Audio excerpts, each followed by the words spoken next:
right, everybody, what's up? We are live, Market Party Express. We have an audience of one here cheering us on. Chris Clark, Wes Mitchell. Chris, what do you think of the digs, man? Good as always, huh? It feels amazing up here today. A little breeze, a little sun. Yeah, great place to come hang out before the game. Great place to party. Again, Market Party Express. Brought to you by Market on Main. You can have your graduation party here. You can come tailgate and party before the game here. If you want to have the whole Cockaboose experience without owning a $300,000 Cockaboose is, I think, what they're going for these days. Come check it out. I believe the rest of the games, there's still tickets that you can get for this experience. So go check that out, marketonmain.com. Before we get rolling, we've actually got a drawing to do.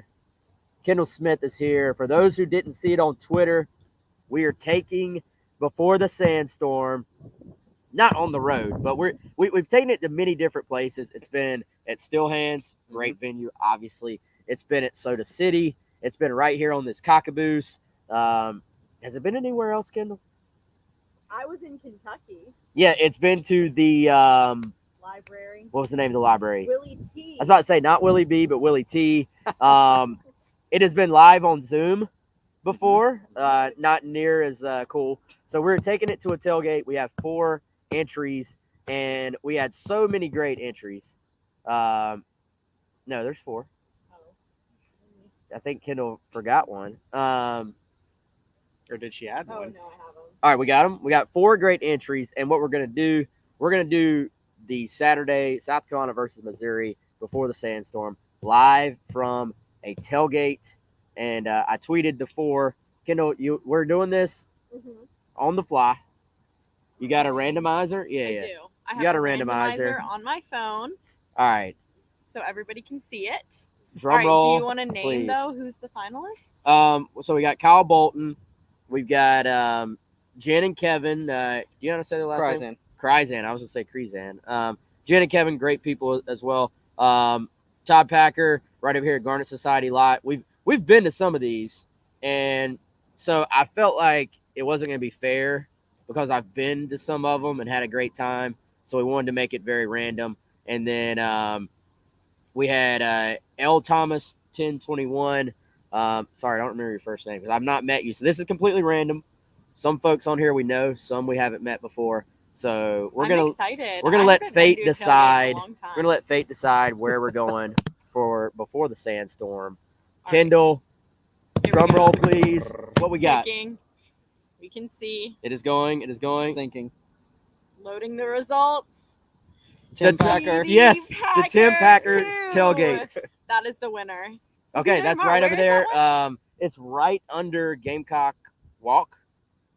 Oh, that's Carolina perfect. Walk. Carolina Walk. I get those mixed up all the time. All right, Carolina Walk. Garnet Yeah, Society so Lot.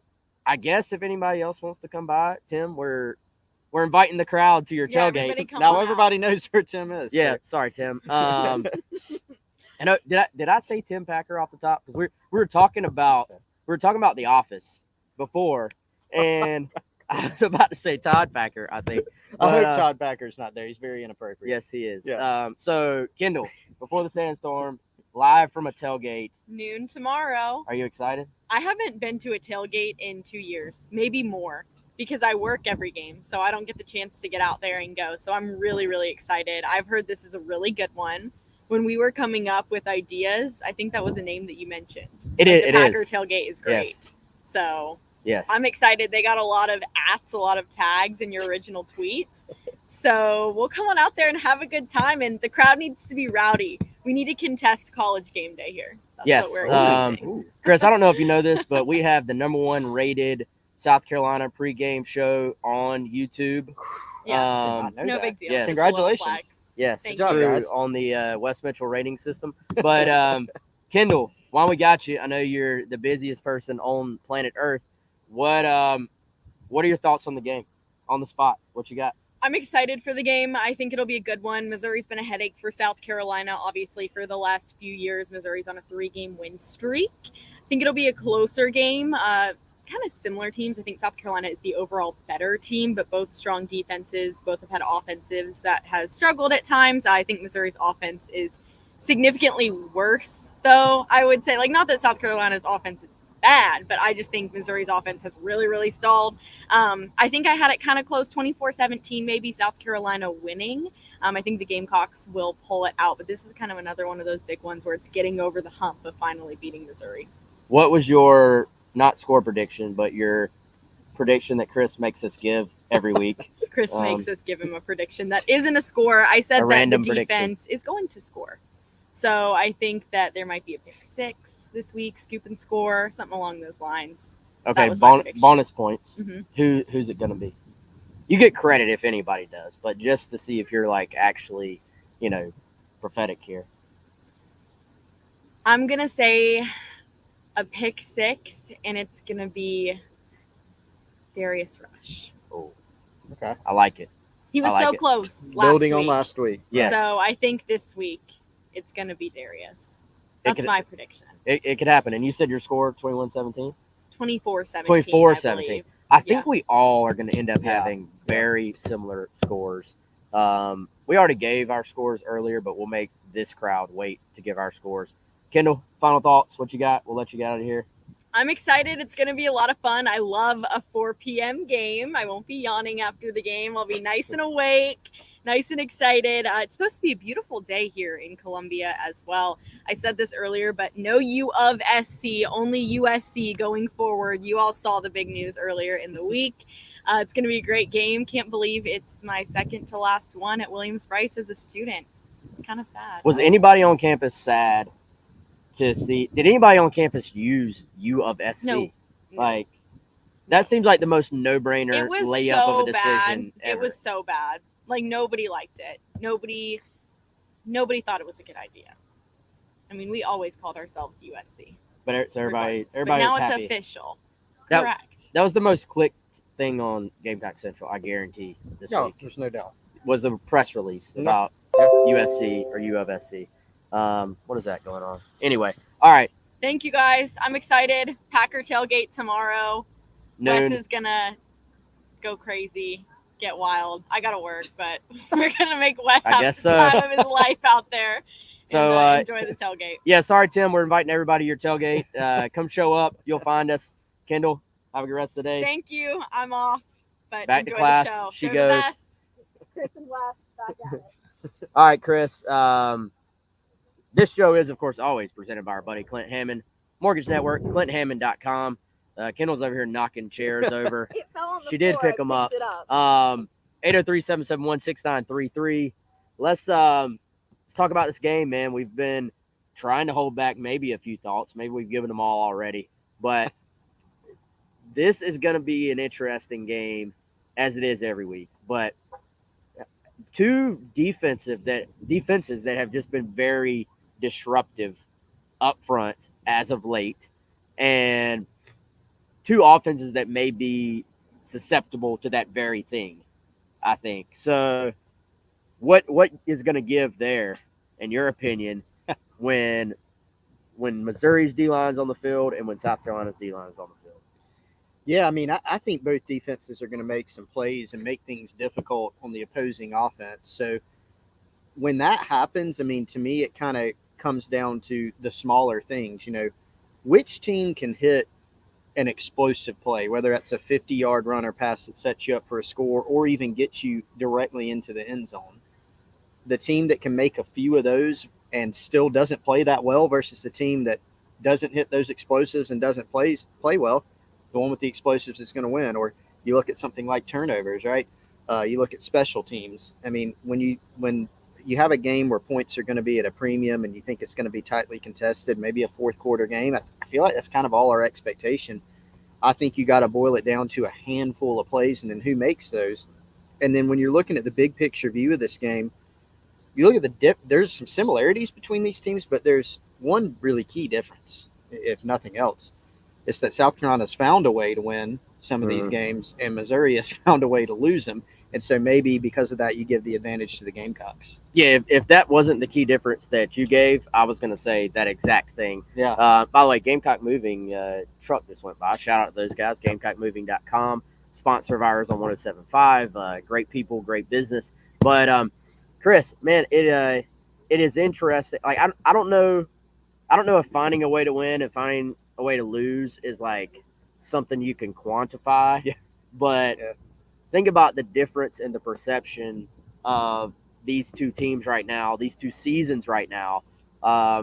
Missouri just not really creating much buzz right now. South Carolina all of a sudden has a tremendous amount of buzz. We talk about swing games in a season, swing games on a schedule all the time. Think about how much that Kentucky win for South Carolina just sort of swung things. They've ridden that momentum over Texas A&M. Now they have an opportunity here, I think, to kind of, I don't want to say right or wrong, but kind of to show another, I would say, point of progress.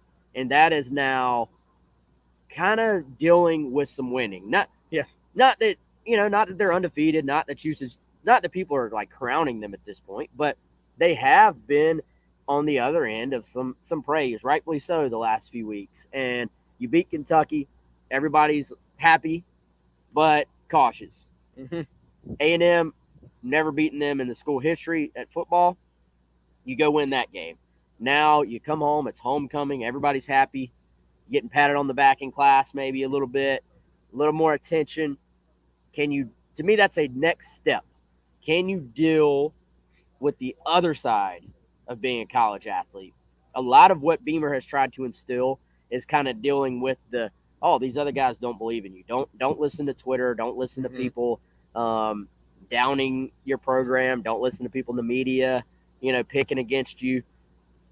Now can you deal with some success in a game that is flipped now? Carolina it's a small line, but they are the favorite in this game. Yeah, and we've seen examples of that confidence that Beamer has instilled. Like you said, I mean, even last season, they would be able to follow up a very difficult loss with a win. Mm-hmm. The other side of that was that last year they didn't deal with that success well, because then they would the next week sometimes go in the other direction. I think they're better suited this year, offensively, defensively, on special teams. This is just a team that's better suited to be able to handle the ebbs and flows. And even in the Kentucky game, I mean, it took them a while for them to put Kentucky away. There was adversity in that game. A&M looked like they had a chance to really, really stomp on their third early. They didn't. Mm-hmm. A&M came back and made that a very close game. South Carolina dealt with adversity. So it seems like, Wes, that Shane Beamer has his team playing with confidence, but now he's also making a point to, whether it's through the media or with his team, make sure that everybody knows that this Missouri team is going to come in here with a record that doesn't look very good, but a team that could easily have 5 wins, easily could have beaten Georgia, could have beaten Auburn, and has played in a lot of close games, and kind of setting the table for this is probably going to be a close game. Last night at his call-in show on 107.5 The Game, Backstreet's mentioned, hey, A&M had some really good receivers. We think Missouri's better. Mm-hmm. So you can tell he's trying to set the table for his team that there's going to be more adversity. We've dealt with it well so far. You're going to have to deal with it again on Saturday. Yeah, man, and I think I thought it was an interesting point from Gabe DeArmond on 107.5 this week with Pearson Fowler.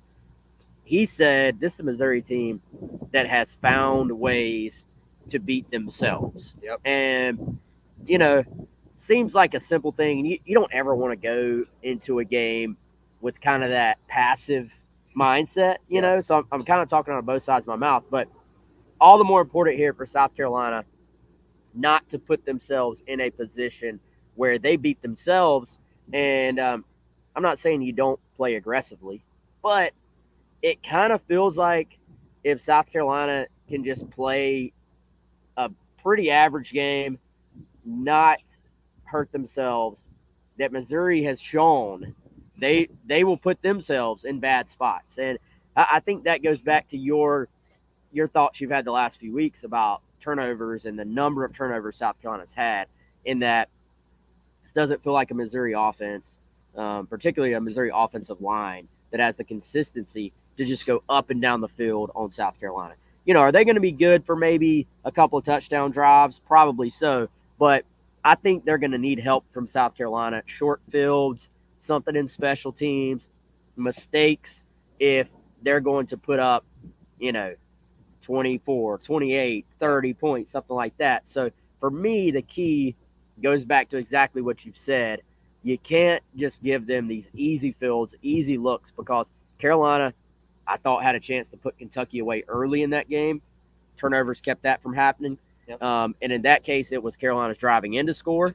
Against A&M, it was a matter of having turnovers sort of backed up against your own end zone and putting A&M in a position to score 10 somewhat easy points off of South Carolina turnovers. Yeah, even if those one-play drives that resulted in turnovers, 10 A&M points, even if you gain 8 yards on each of those drives and you punt the football with Kai Kroger, who had a great game otherwise, you're probably in good shape. And that game is probably not a one-score game in the fourth quarter. I mean, that's not a far-fetched leap, to take. So, but yeah, you're right. I mean, Missouri, they have done it in about every way you can think of.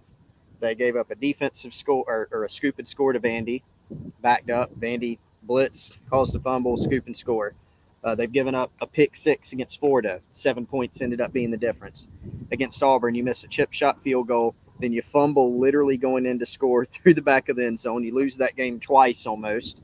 What else did they have? I mean, 4 turnovers against Kansas State. Against Georgia, you win the turnover margin 2-0, but you end up losing the game. What's one primary reason? You're on the goal line and you false start and you come away with no touchdown. So they have found all sorts of different ways. And what you said about the Missouri offensive line to me is a key. Which team do you think is better suited to make less mistakes? Given the way they're both playing right now, I do think it's South Carolina. Now they have to go do it, but this Gamecock defensive line's been really good the past 2 weeks. Missouri struggled. They struggled to block Vandy. Brady Cook's made a lot of mistakes. Wes, no career passing touchdowns on the road this season. No touchdowns and 5 picks. Eli Drinkwitz at Missouri. Each game, each team stands on its own, but in road games, has not been good against non-Vandy teams. I think 1 win right on the road. So there are a lot of statistical things and eyeball things that you can kind of look at and think that Missouri, like you said, they make a lot of mistakes. So if you're South Carolina, make sure you're not on the wrong end of that. Yeah, you're reading my mind, man. I was about to go into the fact this is a home game for South Carolina. Missouri has not played that well on the road. And, this feels to me like another game where South Carolina will have an opportunity to put the game away and possibly, maybe win by 2 scores. I don't want to say win going away like they're going to blow them out, but win to where you're fairly comfortable sitting in the stadium. The Kentucky game, very, very close, but then Carolina starts to kind of put it away in the second half. A&M game had the big lead. A&M inches back. It looks like Carolina's about to put it away. You have a turnover. Then looks like Carolina's put it away. A&M ends up last gasp effort driving down the field. You get the person, the late hit on the quarterback. They kick the field goal. They get the onside. A bunch of different things had to happen to draw that game back close. But, it feels like the stats are telling us this is going to be a close game. Me personally, I also feel like this could end up being like a 10, 14-point South Carolina win if they play a clean game. Like, I feel like that opportunity is there for them. If this game was at Missouri, if it was on the road, I would be, from a Carolina perspective, much more concerned about it.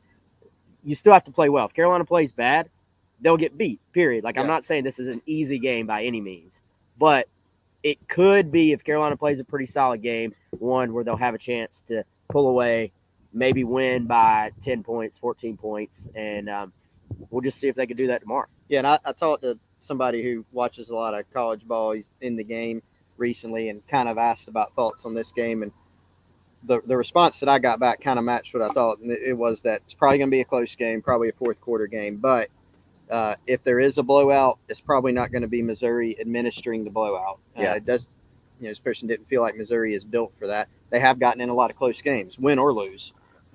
Even Abilene Christian, who they played this season, that was their only other win, right, aside from Vandy. Or no, they had one more win. They have not played well, well enough in all the other games to either win going away. Like, you look at the Vanderbilt game, it's 17-0 at half. You could go out in the second half and, pull away. They were not able to do it. At least with South Carolina, when you look at Kentucky and A&M, their inability to put those teams away. They did end up putting Kentucky away, but it took a while. Those are more quality teams than, say, a Vanderbilt, or even an Auburn, I think, which obviously Missouri was unable to put away or even win that game. Yeah, and I think I don't know, man. It feels to me, maybe this is my own bias.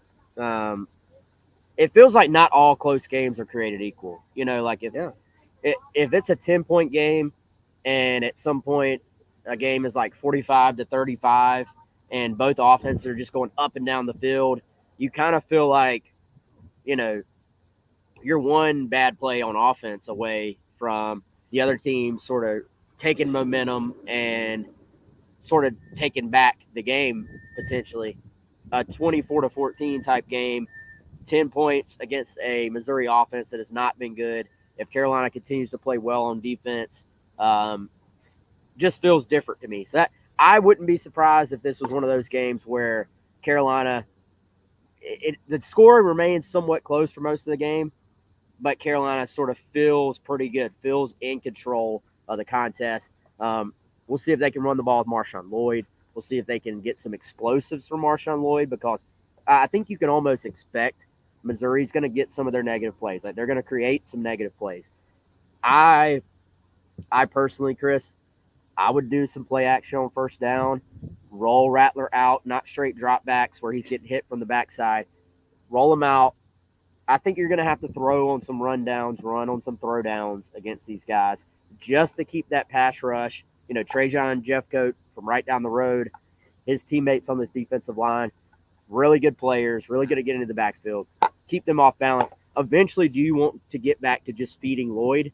Absolutely. But I wouldn't be surprised, man, if there were some grumbles early on or people are saying, why isn't Lloyd getting the ball? What's going on? But I don't know if that's a wrong call. Like, I think there are scenarios, maybe you're getting Lloyd the ball in the passing game as opposed to just handing it to him. Big key, I don't think you can just line up and expect to block these guys consistently. You're going to have to throw some things at them. It seems like Carolina hit that counter play, that counter run quite a bit against Missouri last year. Maybe you throw them some misdirection type wrinkles to try and get them thinking up front as opposed to just pinning their ears back and going. Well, and speaking of pinning your ears back, I mean, the thing, and Marcus Satterfield pointed this out on Wednesday during his media availability, South Carolina's got to be better in this game, and just in general, but really, especially in this game, they got to be better about not getting caught in 3rd and 6, 3rd and 8, 3rd and 10, 12. You don't want to be in those situations because this team, that's where they like to unleash, the more exotic blitz packages. Same with South Carolina. I mean, Missouri's probably talking about the same thing in their meeting rooms right now. Hey, we can't get behind the sticks against South Carolina. So for the Gamecocks offensively, whether it is running Lloyd or passing the ball on 1st and 2nd down, whatever it may be, you want to be in more of those 3rd and 2, 3rd and 1 situations. Now, they got to be better running the football in those and converting. Other thing Satterfield pointed out that was interesting was they've been better in 3rd and longs, actually. But in general, that's not as sustainable. Not sustainable. You don't want to be in those. You're more prone to make mistakes. You're more prone to take a sack or something bad to happen than something good. You know what is sustainable? Our friends at Liberty Tax. 803-462-5576. Tax season, I should say, is right around the corner. But if you own a business, there are lots of things right now, even when it's not tax season, that Liberty Tax can help you out with. If you're just getting started and you need somebody to help you with payroll services, bookkeeping services, basically anything that keeps you from the day-to-day of running your business and making money, our friends at Liberty Tax can help you with that. Again, 803-462-5576. 3 convenient locations here in the Midlands. They got Lexington, they got Irmo, and they got right here in Columbia, South Carolina. Shout out to Larry and our friends at Liberty Tax. Again, 803-462-5576. We're going to talk a little recruiting. Official visitor this week.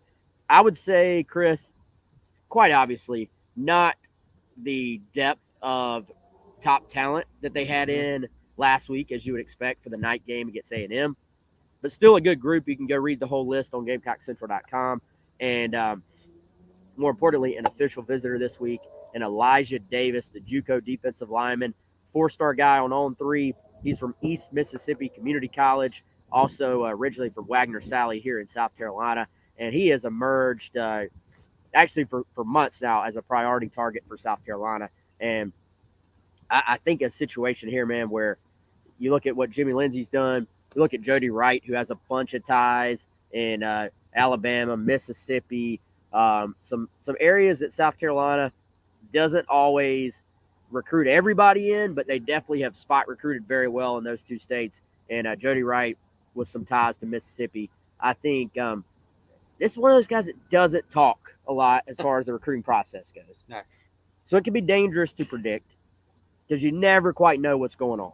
However, being a Palmetto State kid, being someone South Carolina recruited a bit out of high school, and given those ties, the guys that are recruiting him, the relationships there, he's been on campus several times.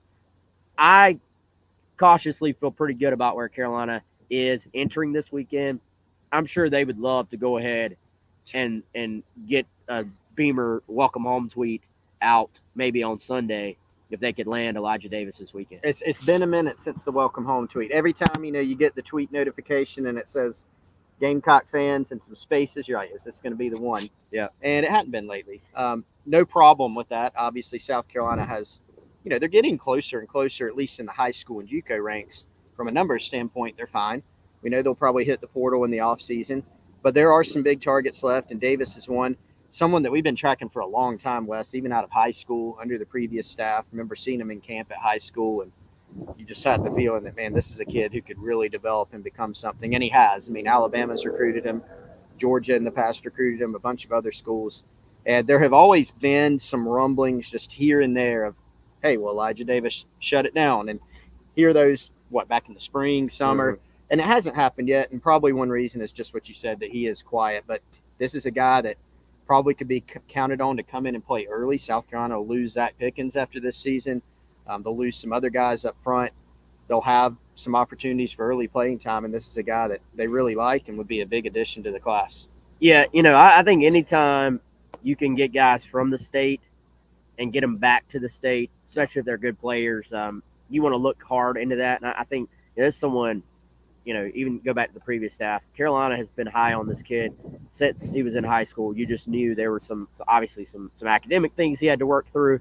He's done that now with JUCO and has a bunch of SEC offers. Obviously, when he doesn't really do interviews, you don't really have a way of knowing how hard those other schools are going after him, how much he's really truly considering them from a mutual interest standpoint. But you can feel pretty sure that South Carolina and Elijah have a lot of mutual interest with each other. So this will be their chance to lock him down. There were some rumors that he would maybe commit before the end of the summer. We'll see now that he's waited this long. Will he just wait it out? Or will he just go for it and go ahead and commit? We'll find out this weekend. But I think a great opportunity for them. Again, some other guys are going to be here too. Some 24s, some 25s. Again, we got the full list on Gamecock Central. Let's get close to closing this thing out, Chris. Big game, obviously. Gamecocks want and need another W to keep the momentum of this season going. Our keys to victory will go out on Gamecock Central about 30 minutes from now. Yep. What you got? Final prediction time. Give me a key first. Oh, a key first. Okay. You give me a key. I'll give everybody a key. Then we'll do our final predictions. All right. Let's see. I'm trying to go mull through my keys in the head. I will say, man, that South Carolina, just what I said earlier, stay on schedule. Don't get behind the chains. You don't want to be in consistent 3rd and 7, 3rd and 10 against this team. And really, if they're doing that, they're probably being pretty balanced on offense between the run and pass. They're probably distributing the ball. Marshawn Lloyd's probably getting his touches. Spencer Rattler's probably being efficient. I think that's the biggest thing. If they're on schedule, I think they can move the football, possess the football, avoid big mistakes. That's kind of a very small thing in the grand scheme of things. It's not just win turnover margin, although that's important too. But that's the one that I would kind of focus in on right now. I'm going to be kind of I'm trying to expand my vocabulary a little bit at the age of 36 years old. It's never too late. A word I've heard people use a lot lately that I've never used until right now is the word granular. Yeah. So I'm going to give a little bit more granular answer in saying set the edge on defense against Missouri's stretch play, outside zone, whatever you want to call it. I just still have these images in my head of Beatty running all over Carolina last year, of them getting down late, coming back, needing one stop not being able to get back the football because he was able to ice the game running it. I thought Jordan Birch might have played his best game as a South Carolina football player last week. Mm-hmm. Can he continue that? Can Gilbert Edmond, who's been, I think, really, really good, honestly, guys. But, that's maybe not his strong suit. Great pass rusher at this point in his career. But he's been solid. He's been better than expected, I think, against the run. Can he keep that up? This is not a great Missouri O-line. I remember last year when we had Gabe on the show, Missouri's O-line had pretty good grades from PFF. And I remember asking him, and he said, that might be a little fool's gold. They're not that great. Well, they were still able to run the football against South Carolina. I think there's been some really good signs for Carolina's run defense this year. Not that they're like a shutdown group, but compared to last year, lots of progress. They got off blocks very well, I thought, against A&M. A-Chain hit the seam a couple times, busted a few explosives, but there were also several plays where he got nothing or got a couple yards, and they weren't just getting gashed time after time. So a little bit different game in how Missouri will structure their rushing attack. Can you turn him back inside, their two backs? Can you set that edge and play well on the outside there? I think will be a really big key for South Carolina in this game. Prediction time. I think we're both we won't bury this lead. I think we're both going Gamecocks. What's your score? Yep, I've got South Carolina 24, Missouri 17. Close game. As we talked about, points probably not flying around left and right tomorrow afternoon. Mm-hmm. But I think South Carolina makes a few more plays. I think they must make a few less mistakes and end up getting it done in the end. Yeah, we all of our scores, I think, have been very, very similar. Yeah. I gave the wrong score that I had sent in to Gamecock Central on 107.5 earlier. I said 24-14. I was going back and forth between two 10-point margin scores. 27-17 is my official prediction. I could see there being just the offense versus the defenses. I was thinking even a little bit lower than that. I could see there being a turnover or two, maybe some ugly play in the middle of this game that could lead the scoring. Not that 27-17 is like some high-scoring affair, but there could be some defensive or special teams, at least setups for some offensive score. We're going 27-17. I think South Carolina wins the game. My only question is, are fans in this facility behind us sweating it out for the entire contest, or is it a beautiful homecoming afternoon in Columbia, South Carolina? The weather's going to be beautiful. I know that. It's beautiful right now. We're here at the Market Party Express. You can be as well. Great place to tailgate. Great place to hang out before the game. Chris, you got anything else, man? Nah, man. Looking forward to tomorrow, and then we'll be back, I guess, on Monday to break it all down, whatever happens. Yep, this has been GC Live. Shout out to all of our sponsors. Shout out to Kendall Smith for dropping by. Check out Before the Sandstorm. We'll be live at noon on game day, giving you a couple final game day thoughts on South Carolina versus Missouri. Appreciate everybody for tuning in, hanging out in the chat. Appreciate you if you're on the podcast as well. Appreciate all the support. It is never taken for granted. He is Chris. I am Wes. We'll see y'all soon.